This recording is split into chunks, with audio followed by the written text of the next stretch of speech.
PK reviews. நம்ம இன்னைக்கு நேற்று பிரியமானவள் சீரியலோட எபிசோட பத்தி தான் பேச போறோம். அதான் பாத்தீங்கன்னா இந்த சீரியல்ல வந்து நாளுக்கு நாள் வந்து நெகட்டிவான விஷயங்கள் அதிகமா ஆகிட்டே இருக்கு அப்படின்னு தான் எனக்கு தோணுது. இந்த சீரியல் போற பாதையை பாத்தீங்கன்னா ரொம்ப வந்து ஒஸ்டான டைரக்ஷன்ல போய்கிட்டு இருக்கோம் அப்படின்னு எனக்கு தோணுது. ஏன்னா நேற்று எபிசோட் பார்த்தீங்கன்னா ரொம்ப ஒஸ்டான எபிசோடு. எல்லாருமே வந்து ஒரு அதிருப்தி தெரிவிக்கும் வகையில தான் இருந்துச்சு நேற்று எபிசோடு. அதாவது எங்க வீட்லயும் இந்த சீரியல் வந்து ஆரம்பத்துல இருந்தே பார்த்துட்டு இருக்காங்க. இந்த சீரியல் நாளுக்கு நாள் வந்து ரொம்ப ஒஸ்டான நெகட்டிவான விஷயங்களை வந்து திணிக்கிற மாதிரியே தான் இருக்கே தவிர கொஞ்சம் கூட பாசிட்டிவான விஷயங்கள்ன்றது இந்த சீரியல்ல ரொம்பவே குறைஞ்சிருச்சு. அதாவது இந்த கடந்த 2 மாசமா பாத்தீங்கன்னா அந்த சதீஷ் கொலை வழக்குன்னு சொல்லிட்டு டிசிபி கிரிதரன் வந்து கிறிஸ்டியன் ஃபேமிலியே வந்து டார்கெட் பண்ணி டார்ச்சர் பண்ற மாதிரியே தான் எபிசோட்ஸ் காட்டுறாங்க. அதுல பாத்தீங்கன்னா கொஞ்ச நாளைக்கு முன்னாடி நம்ம பிரபா வந்து கிரிதரன் வந்து சாகர லெவலுக்கு டார்ச்சர் பண்ற மாதிரி காட்டியிருப்பாங்க.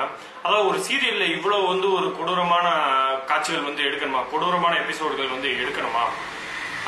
அதுவும் இல்லாம நேற்று பாத்தீங்கன்னா நம்ம பூமிகா வந்து தண்ணி தொட்டிகளை இறக்கி விட்டுட்டு உமாவை வந்து மெட்டல் டார்ச்சர் பண்ணி கொலையை தூக்கி வைக்கிற மாதிரி வந்து காட்டியிருக்காங்க. இது வந்து ரொம்பவே பார்த்த எல்லாருக்குமே வந்து ரொம்பவே அப்செட் அப்படின்னு தான் சொல்லலாம். ஒரு சீரியல்ல வந்து இந்த அளவுக்கு ஒரு வன்முறையான விஷயங்களை வந்து காட்டணுமா? ஏன்னா சினிமாவில் கூட இந்த மாதிரி விஷயங்களை வந்து காட்டுறதுக்கு தயங்குறாங்க. ஆனா வந்து இவங்க ஏதோ விசாரணை படத்தையே அப்படியே ஒரு விசாரணை படத்தை பார்த்துட்டு அதுல இருக்கிற விஷயங்கள் எல்லாம் வந்து அப்படியே அதை விட ஓவரா எடுக்கணும் அப்படின்றதுக்காண்டி எடுத்த மாதிரியே இருக்கு.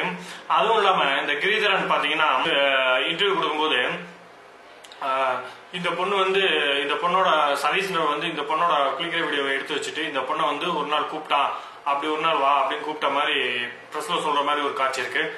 இந்த மாதிரி ஒரு கேவலமான சீன் வந்து, அதாவது கேவலமான டயலாக் அண்ட் சீன் வந்து சீரியல்ல வைக்கணுமா? இந்த மாதிரி இந்த சீனெல்லாம் வைக்காமலே வந்து இந்த சீரியலை வந்து கொண்டு போய் இருந்திருக்க முடியும். ஆனா வந்து தேவையில்லாம வந்து ஒரு நெகட்டிவான விஷயங்களை வந்து திணிக்கணும், அதாவது சீரியல் இன்ட்ரெஸ்ட் ஆக்குறேன்ற பேர்ல வந்து பாத்தீங்கன்னா அதிகமான நெகட்டிவான விஷயங்களை வந்து கொண்டு வந்து தேவையில்லாம திணிச்சுக்கிட்டே இருக்காங்க. பாத்தீங்கன்னா எல்லா எபிசோடும் ஒவ்வொரு எபிசோடுமே பாத்தீங்கன்னா மோசமா தான் போய்கிட்டே இருக்கு தவிர கொஞ்சம் கூட இம்ப்ரூவே ஆக மாட்டேங்குது. இந்த சீரியல் ஆரம்பத்துல பாத்தீங்கன்னா நிறைய பாசிட்டிவான விஷயங்கள், கூட்டு குடும்பம், எல்லாரும் எப்படி அண்ணன் தம்பி எல்லாம் ஒத்துமையா இருக்காங்க அப்படின்ற மாதிரி நிறைய விஷயங்கள், நல்ல விஷயங்கள் காட்டாங்க. அதுக்கப்புறம் பாத்தீங்கன்னா கழுது தேஞ்சி கட்டெருமான மாதிரி எப்ப பார்த்தாலும் இந்த ஈஸ்வரின் எப்படியாவது இவங்க குடும்பத்தை கெடுக்கணும் அப்படின்றத பிளான் பண்றத மட்டுமே வந்து காட்டியிருந்தாங்க.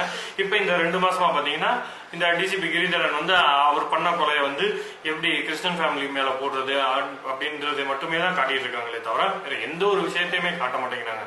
பாசிட்டிவ்ன்ற விஷயம் வந்து இந்த சீரியல்ல வந்து சுத்தமாவே இல்லாமலே போயிடுச்சு. அது நேற்று எபிசோட் ரொம்பவே கொஞ்சம் எல்லை மீறி போன மாதிரி தான் இருக்கு. ஒரு சீரியலுக்கு வந்து இந்த மாதிரி ஆபாசமான விஷயங்கள், அதாவது ஓப்பனா வந்து பிரஸ் மீட்ல வந்து இந்த மாதிரி சொல்றது, அந்த மாதிரி விஷயங்கள் எல்லாம் வந்து தவிர்த்து இருந்திருக்கலாம். ஆனா அதை வந்து ஏன் கொஞ்சம் கூட யோசிச்சு பார்க்காம, ஏன்னா சீரியல் அதாவது சினிமா கூட வந்து பாத்தீங்கன்னா ஃபேமிலியோட போய் பாக்குறது கொஞ்சம் கஷ்டம். ஏன்னா இப்ப இருக்கிற டிக்கெட் ரேட்ஸ் வந்து நிறைய பேர் போய் பார்க்க மாட்டேங்கிறாங்க. ஆனா சீரியல் வந்து எல்லாருக்குமே ஈஸிலி அவைலபிள். குடும்பத்தில் இருக்க அத்தனை பேருமே பாக்குறாங்க, குழந்தைகள் இருந்து பெரியவர்களுக்கு அத்தனை பேருமே பாக்குற ஒரு எபிசோட்ல இந்த மாதிரி விஷயங்களை, முகம் சுளிக்கிற மாதிரி விஷயங்களை எபிசோடுகளை எடுக்கணுமா? இந்த டீம் விகடன் டீம் பாத்தீங்கன்னா தங்களோட எபிசோட்ல வந்து பாத்தீங்கன்னா தங்களோட சீரியல்ஸ்ல எல்லாத்துலயுமே வந்து ரொம்பவே வந்து ஒரு நெகட்டிவான விஷயங்களை தான் காட்டுவாங்க. இவங்களோட இதுக்கு முன்னாடி வந்து சீரியல்லையும் சரி நெகட்டிவான விஷயங்கள் தான் அதிகமா இருந்திருக்கு. அதே மாதிரி இந்த எபிசோட்லயும் வந்து போக போக நெகட்டிவான விஷயங்கள் அதிகம் தான் இருக்கு தவிர கொஞ்சம் கூட குறையவே மாட்டேங்குது. ஒரு 50 எபிசோடுக்கு ஒரு எபிசோடு தான் நல்லா இருக்கு, மீதி எபிசோட்ஸ்ல எல்லா நெகட்டிவான விஷயங்கள் மட்டுமே தான் காட்டுறாங்க.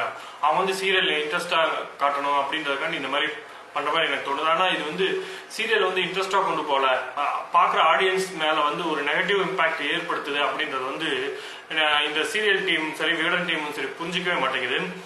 இது வந்து பாத்தீங்கன்னா நம்ம மேல, அதாவது இந்த நம்ம மேலேயும் தப்பு இருக்கு. இந்த மாதிரி சீரியல்ஸ் எல்லாம் நம்ம சப்போர்ட் பண்றதுனால தான் வந்து இந்த சீரியல் எடுக்கிறவங்க வந்து தைரியமா எதை வேணாலும் காட்டலாம், இந்த முட்டாள்கள் வந்து பாத்துக்குவாங்க அப்படின்னு நினைச்சிட்டு இருக்காங்க.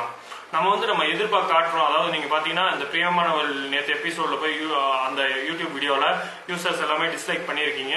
அண்ட் இது பாத்தீங்கன்னா கமெண்ட்ஸ், நெகட்டிவ் கமெண்ட்ஸ் போட்டிருக்கீங்க. பட் அது மட்டும் பத்தாது, நீங்க அவங்க அப்லோட் பண்ண வீடியோல போய் பார்த்து நெகட்டிவ் கமெண்ட், டிஸ்லைக் போடுறது, நெகட்டிவ் கமெண்ட் கொடுக்கறதுனாலயோ அவங்களுக்கு வந்து பெருசா ஒன்றும் பாதிப்பு இருக்காது.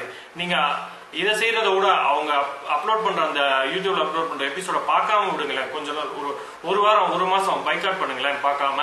அப்ப வந்து வியூவர்ஸ் குறைய ஆரம்பிச்சிட்டாங்கன்னா வந்து நம்ம சீரியலை வந்து நம்ம எபிசோட்ஸ் சீரியல் எடுக்கிற எபிசோட்ஸ் வந்து கஷ்டம் இவங்க வந்து இருக்கிறாங்க அப்படின்றத வந்து அப்பதான் வந்து விகடன் டீமும் சரி இந்த சீரியல் எடுக்கிற டைரக்டர் புரிஞ்சுக்குவாருன்னு நினைக்கிறேன். ஸோ அட்லீஸ்ட் ஒரு 1 வீக் ஆர் 1 மந்த் வந்து இந்த சீரியலை வந்து யூடியூப்ல பார்க்காதீங்க.